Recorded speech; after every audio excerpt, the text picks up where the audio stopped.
Jim Collins dan Morton melakukan penelitian selama 9 tahun terhadap perusahaan-perusahaan yang ada di Amerika Serikat yang tidak hanya bertahan, namun berjaya di dalam menghadapi berbagai ketidakpastian, di dalam menghadapi situasi yang ada kekacauan.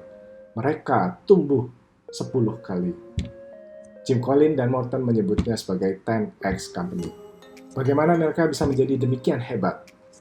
Jim Collins dan Morton menuangkan hasil penelitian mereka di dalam buku yang berjudul Great by Choice.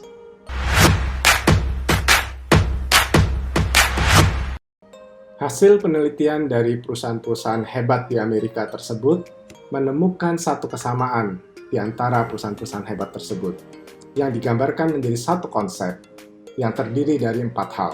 Yang pertama adalah level 5 ambition, atau disebut juga sebagai level 5 kepemimpinan. Yang kedua adalah fanatic discipline, atau diilustrasikan sebagai perjalanan 20 mil. Yang ketiga adalah empirical creativity. Buku ini menggunakan satu istilah, tembakan peluru, baru kemudian tembakan meriam. Dan yang keempat adalah productive paranoia, atau disebut juga dengan berjalan di atas garis kematian. Istilah-istilah yang menarik dan akan kita kupas satu persatu. Faktor pertama yang membuat perusahaan-perusahaan tersebut hebat adalah karena mereka memiliki pemimpin di level 5 atau disebut sebagai level 5 leadership. Kita mulai dari level yang pertama, disebut sebagai highly capable individual. Level pertama ini adalah orang-orang yang punya kemampuan individu yang sangat baik di dalam melakukan pekerjaannya, di dalam menyelesaikan tugas-tugasnya untuk mencapai tujuan.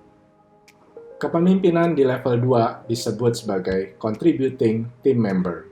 Di level 2 ini, orang-orang juga capable di dalam melakukan pekerjaannya, di dalam menyelesaikan tugas-tugasnya, namun bukan untuk mencapai tujuan individu, namun berkontribusi terhadap pencapaian tim.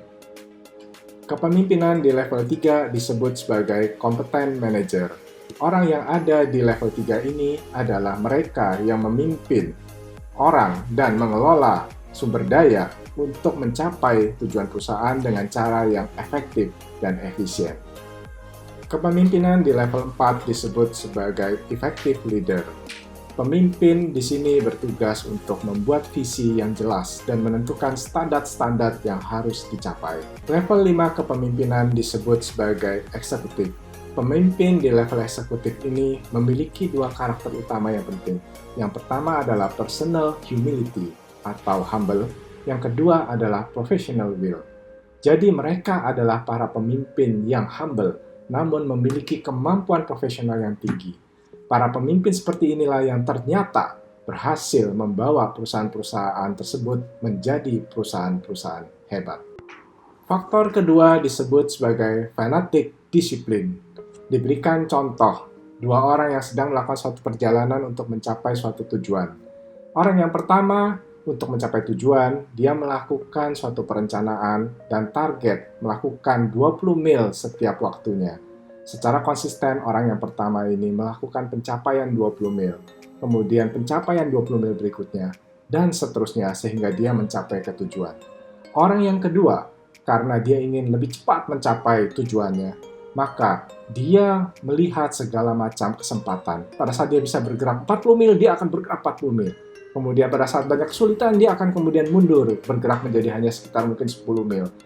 Inkonsistensi yang dilakukan oleh orang yang kedua ini, pada akhirnya membuat dia juga kelelahan. Dan juga pada akhirnya terbukti, orang yang konsisten melakukan target dan mencapainya, yang disebut dengan target 20 mil tersebut, mencapai tujuannya lebih cepat dan lebih baik daripada orang yang tadi tidak konsisten di dalam melakukan perencanaan, mencapai tujuannya. Perusahaan-perusahaan hebat yang memiliki fanatic discipline biasanya menjalankan 3 elemen penting. Yang pertama adalah mereka memiliki performance marker atau ukuran pencapaian kinerja.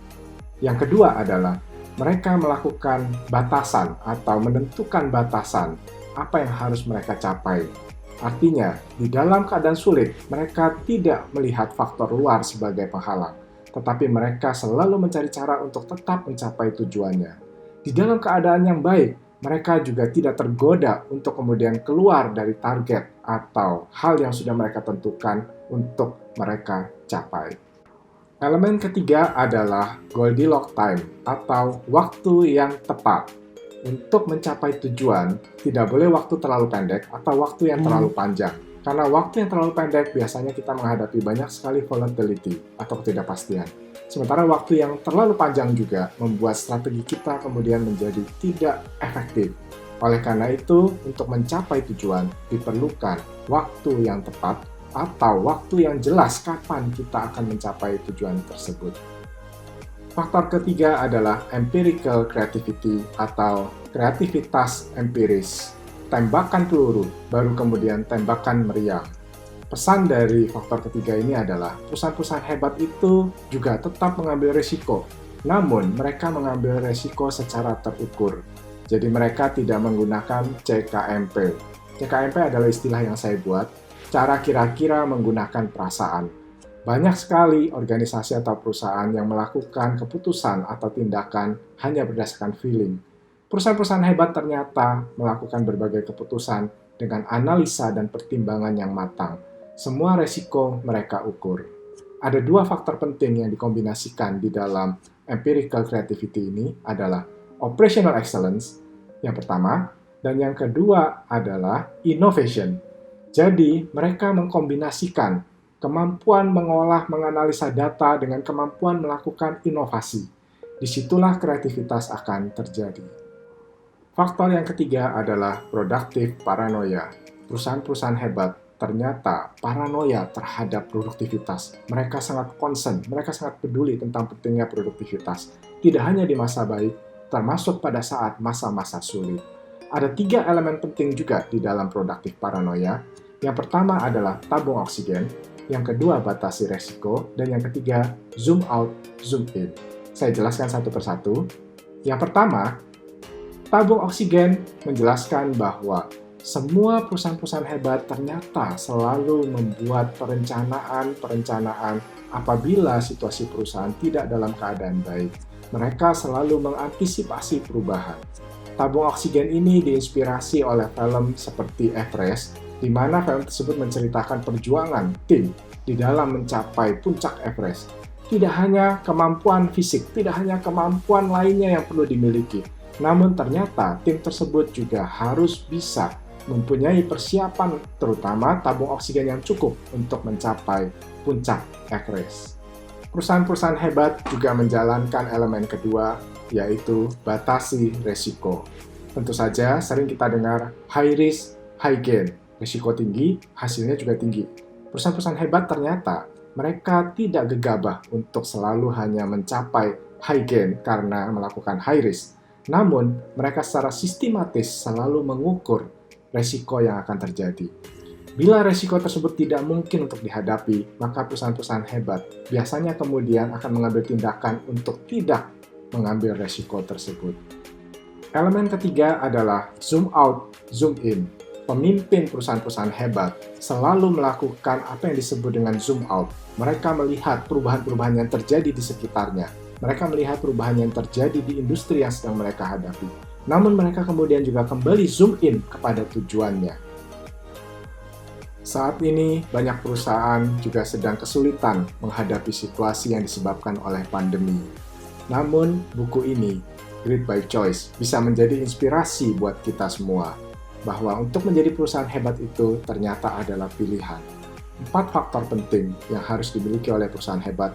Yang pertama adalah seorang leader yang ada di level 5. Kemudian memiliki fanatic disiplin, dan juga empirical creativity, dan last but not least, productive paranoia. Keempat faktor ini akan membuat organisasi kita siap menghadapi berbagai perubahan yang terjadi. Kemenangan menanti orang yang menyiapkan segalanya dengan teratur. Orang menyebutnya sebagai keberuntungan. Kekalahan itu niscaya bagi orang yang abai melakukan persiapan yang diperlukan secara tepat waktu. Ini disebut sebagai nasib sial.